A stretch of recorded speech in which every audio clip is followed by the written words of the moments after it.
Ce comic signé par le grand Chip Zdarsky, il est pour vous. C'est l'heure du bilan du mois, mais aussi du premier concours de la chaîne pour fêter les 3000 abonnés. Enfin maintenant plus de 3200, merci au dernier qui nous ont rejoint. Et pour ça, j'ai 3 lots pour vous. Le premier lot, c'est cette variante cover de Michael Janin sur le team-up historique de Superman, Spider-Man. Le deuxième lot, c'est ce classique de Grant Morrison de DC, Final Crisis, classé numéro 1 au New York Times. Et le dernier et gros lot, c'est Avengers Twilight, cette pépite signée Chip Zdarsky, signée par le GOAT lui-même, pas moi, mais Chip Zdarsky. Et pour participer, rien de plus simple, il suffit d'être abonné, liker la vidéo, booster, ça mange pas de pain, et surtout de me dire en commentaire quel est ton comics préféré et pourquoi. 3 abonnés qui auront commenté la vidéo seront tirés au sort d'ici 15 jours, soit le 15 mai. Bonne chance à tous, et c'est parti pour le bilan. 3 omnibus, 3 Epic Collections, un peu de F, des singles, du DC, du Marvel, du Batman. Bienvenue sur One More Day Comics, c'est Lucas, c'est l'heure du bilan, générique.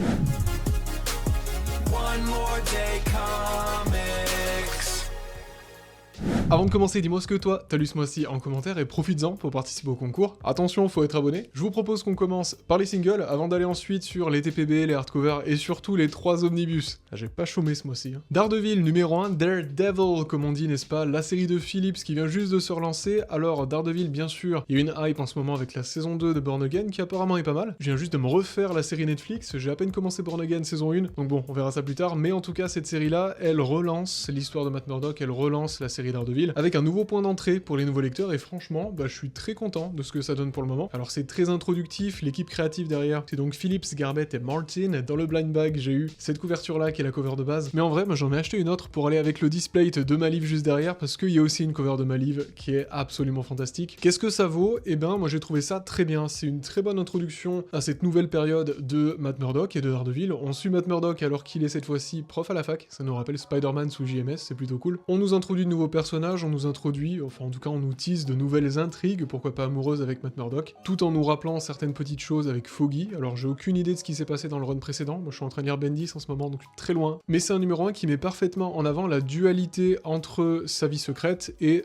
sa vie en tant que Matt Murdock, donc sa vie publique. D'un côté on va avoir Daredevil qui va vraiment être en mode street level à enquêter la nuit dans des scènes sombres et un peu glauques, et de l'autre côté on a Matt qui apprend à être prof la journée, qui se rend compte que c'est compliqué d'être prof à la fac, avec des remarques très pertinentes sur l'utilisation des ordinateurs dans les amphithéâtres. J'ai trouvé ça assez malin de Phillips et c'était plutôt bien écrit pour le coup. Et donc un cliffhanger avec évidemment un nouveau méchant qui est teasé. Juste une chose sur ce nouveau méchant, on l'a pas trop vu en fait, on l'a vu l'espace de quelques cases donc il est encore très mystérieux, mais voilà, j'ai peur que ça parte dans quelque chose d'un peu surnaturel. Pour le coup, je suis exactement du même avis que Omnibus and Stuff, allez le voir sur TikTok, j'adore ce qu'il fait, mais j'ai pensé exactement la même chose que lui. Moi je préfère le street level à la Bendis, d'ailleurs on va en reparler. Mais si vous n'avez jamais lu de Daredevil, ça peut être une super porte d'entrée pour justement suivre la série actuelle, parce qu'elle est tout à fait accessible. Est-ce qu'elle sera bien? Seul le futur nous le dira évidemment. Batwoman, encore une nouvelle série qui est lancée, c'est DC Next Level. Cette fois-ci, donc DC Next Level, il y a eu 3 séries qui sont lancées, Batwoman, Deathstroke et Lobo, toutes au numéro 1. J'ai pris Batwoman parce qu'elle m'intriguait pas mal. Au dessin, on a ici Danny, qui est un artiste grec, et j'adore son trait, qui est un peu rugueux, qui me rappelle un peu le Frank Miller moderne, mais c'est pas insultant, on l'avait dit dans la vidéo achat. Et donc Greg Rucka au scénario, grosse déception pour moi, parce qu'en fait, j'ai pas lu de Batwoman, et j'ai l'impression d'arriver au début d'un nouvel arc, sans qu'on nous présente quoi que ce soit, mais pas au début d'une nouvelle série, en tout cas pas au début d'un numéro 1, donc c'est vraiment le moins numéro 1 des numéros 1. Grosse déception pour moi, je pense que ça peut vous plaire si vous avez déjà lu du Greg Rucka sur Batwoman, du moins donc si vous avez déjà suivi son run sur Batwoman. Moi c'est pas le cas et je trouve ça très mensonger de mettre un numéro 1 dessus parce que c'est tout sauf accessible. En soi, on vous présente que trop peu de choses, il y a de l'exposition de personnages intéressantes, mais alors il y a des flashbacks sur des trucs qu'on comprend pas, les personnages sont pas présentés plus que ça. N'hésitez pas à me dire si c'est moi ou si vous avez eu le même ressenti, mais en tout cas moi je suis complètement passé à côté, donc je pense pas que je vais le garder, ou alors juste pour la cover, parce que la cover est quand même très cool, et niveau dessin, c'était plutôt plaisant. Redcoat avec Simon Pure, ça c'est mon bonbon du mois avec Absolute Batman dont on va parler juste après. Je suis fan de cette série de Ghost Machine où on suit Simon Pure, ce soldat britannique immortel qui depuis la Révolution américaine vit à travers les siècles et les décennies le cours de l'histoire en essayant de se mettre du bon côté à chaque fois, en essayant de survivre et de faire des choses bien malgré sa couardise, malgré parfois son manque d'intégrité. C'est un anti-héros qui est fascinant, et là on est en fait dans un numéro de transition, le numéro 15, c'est le numéro qui va suivre le deuxième TPB qui était sorti et donc qui finissait un arc assez intéressant mais qui pour le coup était beaucoup plus tranche de vie. J'avais beaucoup aimé le deuxième TPB, c'est toujours aussi excellent, mais là on retrouve Simon Pure dans un contexte totalement autre. Il a refait sa vie, il a de nouveaux amis, il a de nouveaux partenaires, ça se passe bien plus tard, je crois qu'on est au début des années 1900 pour vous dire, donc c'est vraiment, il s'est passé du temps quoi. Il a un job incroyable et donc voilà, on le suit dans sa vie de tous les jours alors qu'on redécouvre et on prend plaisir à redécouvrir qui il est devenu, sachant que lui ne vieillit pas évidemment, et donc bien sûr son destin va finir par le rattraper et donc lancer une nouvelle aventure très certainement dans l'arc qui va suivre. C'est toujours aussi bien écrit, c'est toujours aussi bien maîtrisé, c'est de la vraie poésie. Moi je trouve vraiment que c'est une série qui est poétique et qui est hyper touchante. Chris d'ailleurs, un abonné de cette chaîne qui m'a fait le magnifique cadeau de ce cyclope derrière, puisqu'il est illustrateur de profession, allez voir ce qu'il fait, c'est génial, m'avait justement dit que Simon Pure ressemblait beaucoup à Charlie Hunnam, l'acteur, alors je sais plus de quelle nationalité il est, mais en tout cas, il a complètement la gueule de Simon Pure, ce qui est génial parce que Redcoat va être adapté en film, et ça peut juste être que bien, sachant que Jeff Jones sera au scénario, donc très hâte de voir ce que ça peut donner de ce côté-là. Mais c'est une série que je prends énormément de plaisir à suivre, et qui est simplement d'une poésie folle, donc un numéro de transition que j'ai trouvé assez brillant, très hâte de lire la suite pour voir ce que ça peut donner. Superman Spider-Man, on en a parlé sur la chaîne, donc simplement en 30 secondes, hein, si vous voulez aller voir la vidéo, je vous laisse aller la voir pour une analyse beaucoup plus en détail. C'est sympa, c'est un numéro historique, mais voilà, Mark Waid se foule pas, il fait du Mark Waid, il fait quelque chose de très simple au niveau du scénario. Ce qui fait briller ce numéro, c'est Jiménez au dessin qui est fantastique, absolument génial, je veux voir du Jiménez. Sur Spider-Man, ça ferait que du bien, et les backups, je les ai trouvés majoritairement pas très utiles, mais il y a des idées intéressantes qui sont ramenées, notamment par Jeff Lemire ici, que je trouve plutôt cool, mais il y a quand même des covers très bien pour ce numéro historique, et celle-ci, ça sera la vôtre. Absolute Batman, épisode de dingue, épisode 19, que dire, la dernière fois je vous disais que Snyder prenait des risques absolument monstrueux, là il saute à pieds joints dans le plat, c'est absolument fou, il ose des choses assez dingues, il ouvre de nouvelles portes, mais aussi les différentes ficelles qu'il avait pu tirer commencent à se rejoindre, et donc on a vraiment un fil conducteur qui commence à prendre tout son sens, et qui va dans une direction hyper intéressante, et j'ai très hâte de voir ce qu'il peut faire par la suite. Cet épisode introduit le Scarecrow, l'épouvantail, et j'ai très hâte de voir plus de choses sur lui, parce qu'il est assez mystique, et il fait vraiment peur, il a vraiment déjà une gueule particulière, hein, très typée absolute on va dire, ça part vraiment dans l'horreur quoi, dès les premières pages, et il semble avoir des pouvoirs assez différents, un peu surnaturels, dans le sens où il pousse les gens à commettre des choses affreuses, et du coup ça donne que des planches intéressantes, et que des situations intéressantes, face auxquelles Batman va devoir œuvrer de plus d'intelligence pour essayer de l'arrêter, tout simplement. Donc très hâte de voir la suite. Les Robins ont évidemment été teasés depuis des mois maintenant sur les couvertures des prochains épisodes, donc j'ai assez hâte de voir ce que ça peut donner, ça peut être très différent, mais c'est une réécriture complètement folle, et surtout ça fait hyper plaisir de retrouver Dragota au dessin. Moi je le trouve phénoménal ce mec là, non pas que Canet était pas intéressant au dessin, mais je préfère largement le découpage de Dragota, avec toutes ces petites cases, il y a vraiment quelque chose de très séquentiel et très cinématographique, ça marche super bien, et c'est absolument un délice à suivre quoi, et on sent que les deux s'éclatent complètement, et j'ai trouvé Dragota bien meilleur dans cet épisode là, je sais pas si c'est le fait de pas l'avoir vu depuis un moment, mais je trouve que lorsqu'il dessine son Batman, lorsque Batman notamment va rencontrer Gordon dans une scène très typique sur un toit, il y a un peu de Team Cell dedans, je trouve, dans le dessin, dans la patte, dans le design des personnages, et ça fait grave plaisir, parce que Team Cell, j'aime beaucoup ce qu'il fait, mais je suis pas non plus le plus grand fan de son trait sur certaines planches, hein, et là je trouve que Dragota, tout est parfait, quoi, tout est nickel tout le temps, je suis très fan de son trait, de son dessin, de la texture de son trait, c'est génial, donc voilà, très hâte de lire la suite. Passons au hardcover et au format relié aussi avec Batman et Robin année 1, tome 2 de Mark Waid et Chris Samnee, c'est pas la seule œuvre de Mark Waid et Chris Samnee qu'on va voir là, il y a même un omnibus pour eux. Alors, je vous l'avais pas montré en vidéo achat parce que, lorsque j'étais en train de tourner, le facteur était en train de le mettre dans la boîte aux lettres, donc bref, je l'ai lu dès que j'ai pu, et j'ai kiffé, c'est trop bien, c'est un bonbon, cette série-là, c'est vraiment un bonbon. J'ai pas trouvé ça non plus génial au point d'être un coup de cœur, mais c'était un très bon comics, c'est une très bonne lecture, dans une tonalité plus légère et cartoonesque en fait, malgré certains moments dramatiques et parfois un peu de violence, c'était assez surprenant et c'est pas mal. Mais niveau scénario, voilà, Mark Waid écrit quelque chose de bien, d'efficace, qui fonctionne,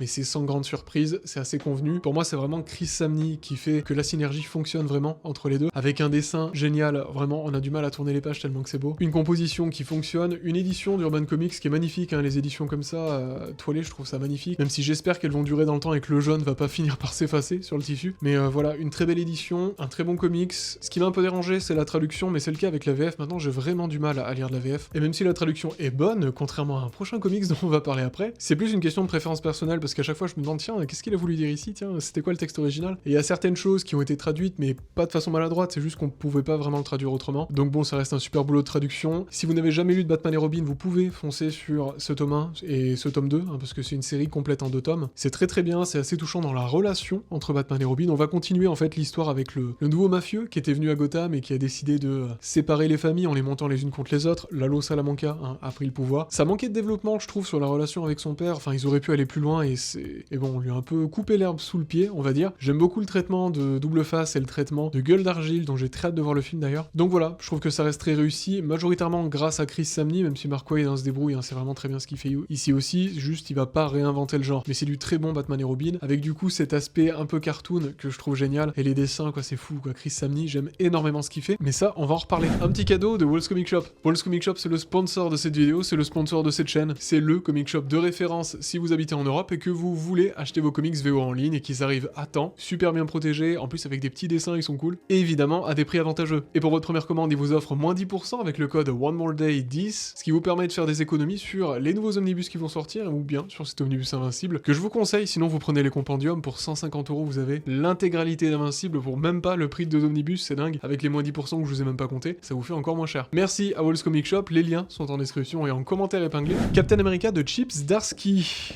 Ouais. Et ben, on repassera, hein. C'est pas que j'ai pas aimé, mais c'est que c'est pas la bonne version, on va dire, parce que le vrai problème, c'est la traduction, mais ça, on va en reparler. Juste avant de quoi ça parle, c'est une nouvelle série Captain America lancée par Chip Zdarsky, qui est géniale, hein, j'adore ce scénariste, que ce soit pour son Daredevil, que ce soit pour Life Story, pour Avengers Twilight, plein d'œuvres dont on a parlé sur la chaîne récemment. Il est ici accompagné au dessin par Shitty, que je connaissais pas, et qui fait vraiment des choses très très cool. Pas facile à porter comme nom, hein. Et donc on a ici les épisodes 1 à 5 de cette série, donc les premiers épisodes, le premier arc, dans une édition de Panini qui est très bien, hein, c'est assez qualitatif, c'est doux, c'est beau, il y a un beau papier, mais la traduction au secours, c'est pas possible. Mais l'histoire de quoi ça parle, on a Captain America qui se réveille en fait, qui est décongelé, n'est-ce pas, après les événements tragiques de New York de 2001, et donc bah autant dire que du coup c'est beaucoup plus récent. Il va être envoyé sur les guerres des années 2000. Donc on est sur un retcon assez intéressant d'un Captain America qui va se voir en fait attribuer des missions modernes et des missions beaucoup plus nuancées, on va dire, dans leurs intentions, avec pas mal de recul sur la politique américaine, ce que j'ai bien aimé, parce qu'on est sur un Captain America, il va quand même se questionner sur ses valeurs et sur pourquoi ils font tout ça au fond. Alors que justement, ce qui est intéressant, c'est l'opposition avec un autre personnage, un nouveau Captain America, qui avait été créé pour essayer justement de combler le vide, parce que le dernier Captain America était porté disparu. Et donc l'armée américaine se retrouve avec deux Captain America, Steve Rogers l'original, et un autre, qui lui est un peu plus nuancé dans ses propos et dans sa vision de la liberté. Il est un miroir assez intéressant de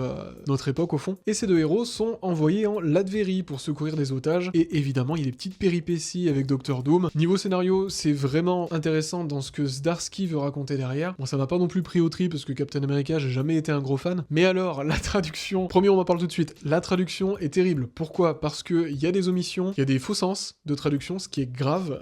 Et en fait, dès le premier épisode, je me suis dit, mais ok, ça me paraît simple quand même comme langage, c'est bizarre. Parce que Chip Zdarsky aime bien apporter plus de croquant à son dialogue, apporter plus de saveur en fait, une couleur à ses personnages, à ce qu'ils disent, à leur personnalité quoi. J'ai donc regardé des pages en VO, et que dire si ce n'est que du coup j'ai passé la soirée, quand je l'ai lu, à comparer à chaque fois en fait les deux pages pour voir la version officielle, donc la version originale, et la version VF. Et c'est terrible, je suis désolé pour ceux qui ne lisent pas d'anglais, vous avez accès qu'à ça pour le coup. L'histoire on la comprend, hein, même s'il y a des trucs très bizarres, mais l'histoire on la comprend. Mais on passe à côté de tout le sel de ce qui fait Chip Zdarsky, un auteur aussi doué en fait, et c'est très dommage. Pour une œuvre majeure comme ça quand même, il faudrait se relire, il faudrait faire attention à ce qu'on écrit, je sais pas, enfin faire attention à ce qu'on traduit. J'ai l'impression que ça a pas été relu, parce que parfois le sens se perdait en fait. Et donc voilà, ça c'est très dommage parce que niveau scénar, c'est complètement béton et Zdarsky envoie des messages très pertinents, sachant que lui en plus il est canadien donc il a un recul sur la situation. C'est un mec qui est hyper drôle en plus, Zdarsky. Je sais pas si vous suivez sa newsletter, mais moi il me fend de rire. Dernièrement, il s'est déguisé en Flash pour annoncer un truc qu'il a écrit, c'était n'importe quoi. Shitty au dessin, je sais pas si je prononce bien son nom parce que ça c'est pas très élogieux, mais il est complètement à fond, il kiffe ce qu'il fait, c'est magnifique, mais la traduction passe pas quoi. Donc voilà, moi je vais le revendre sur Vinted. Donc si vous pouvez passer par la VO, je vous conseille complètement de passer par la VO. Sinon vous allez quand même prendre du plaisir avec ce récit-là, je pense, malgré la traduction. Mais honnêtement, je vais pas suivre la série en singles. Je pense que je passerai par les TPB quand ce sera dispo. D'ailleurs, j'ai pris la VF seulement parce que les TPB étaient pas dispo. Ils sont dispo d'ici fin juin, je crois, c'est nimp. Encore de la VF cette fois-ci avec Green Lantern. Pourquoi ? Parce que les compendiums, j'ai prévu de les lire. J'ai une palle monstrueuse, mais les compendiums de Green Lantern, j'ai prévu de les lire et de vous faire une vidéo d'ailleurs pour vous présenter l'intégralité de Green Lantern de la période Rebirth en l'espace de 2 compendiums. C'est un truc de fou parce que pour environ 100 balles, vous avez l'intégralité, vous avez 2800 pages,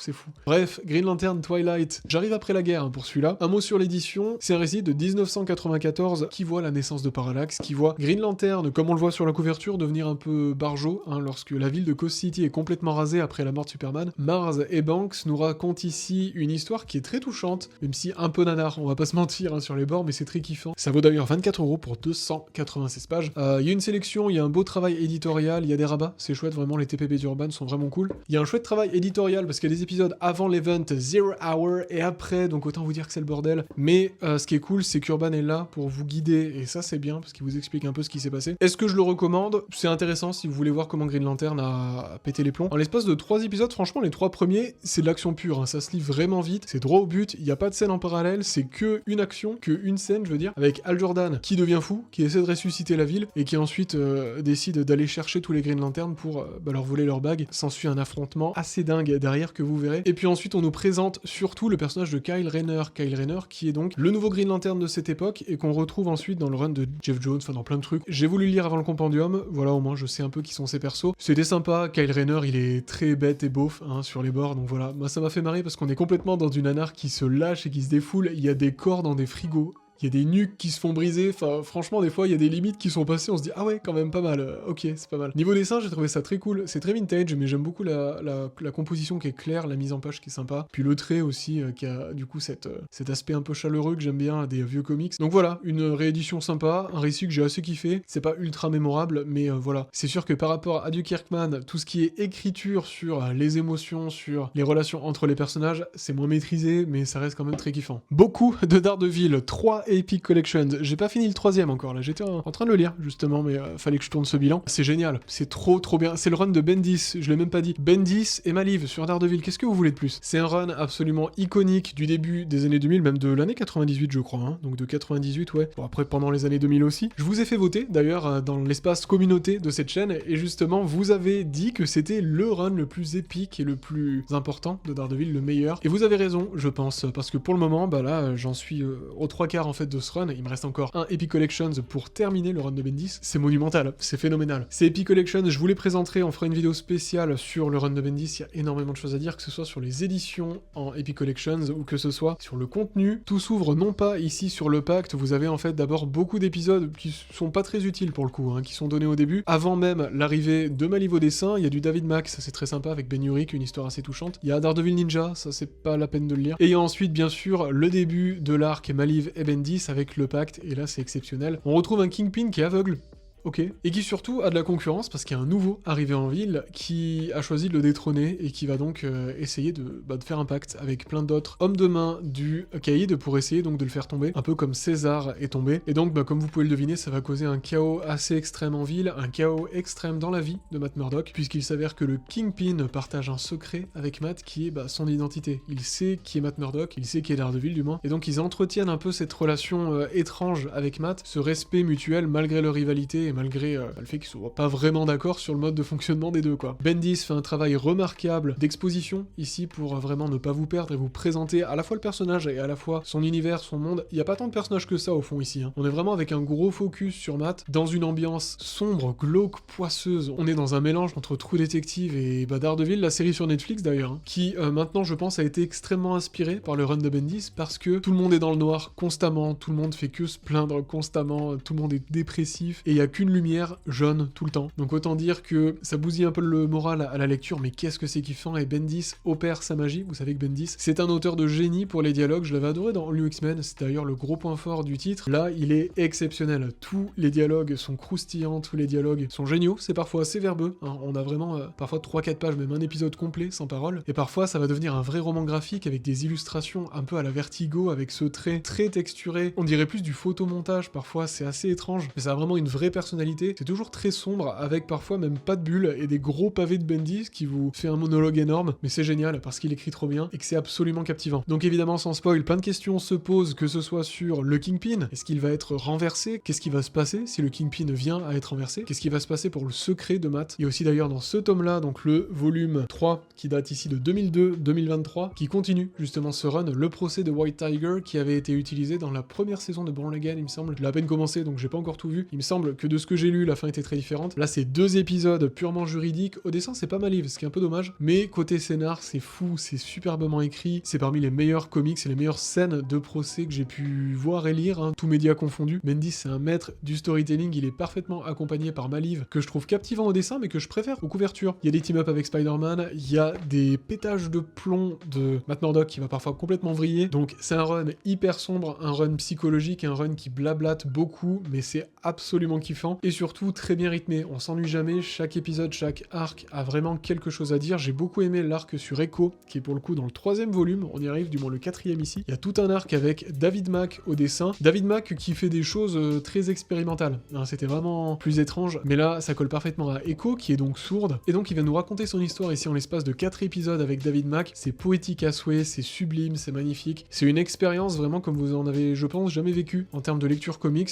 du moins si vous n'avez jamais lu le run de Bendis ou de David Mack ou de choses plus expérimentales. C'est fou, non, c'est génial, ça il faut le lire. Je pense que c'est un des meilleurs trucs que j'ai lu sur Daredevil. Je le compare souvent à Zdarsky dans ma tête parce que j'avais adoré le volume 1 de l'Omnibus de Zdarsky, mais là j'avoue que je pense être plus attaché au run de Bendis. À voir si ça va durer quand je l'aurai terminé, on en reparlera dans une vidéo spéciale. En parlant d'Omnibus, Chris Samnee et Mark Waid qui sont de retour ici pour un Omnibus dont on va pas parler très longtemps parce qu'il y a une vidéo. Donc si vous voulez en savoir plus sur cet Omnibus en détail, allez voir la petite fiche qui est juste là, hein. Il y a toute une vidéo analyse avec et sans spoil qui revient dessus. C'est un Omnibus qui contient les séries Black Widow et la série Captain America, donc la série Black Widow qui est en 12 épisodes, complète en 12 épisodes, et Captain America, pareil, une mini-série en 10 épisodes. De Mark Waid et Chris Samnee, donc ils ont décidé, en fait, Marvel a décidé de joindre les deux séries dans un Omnibus qui est extrêmement fin.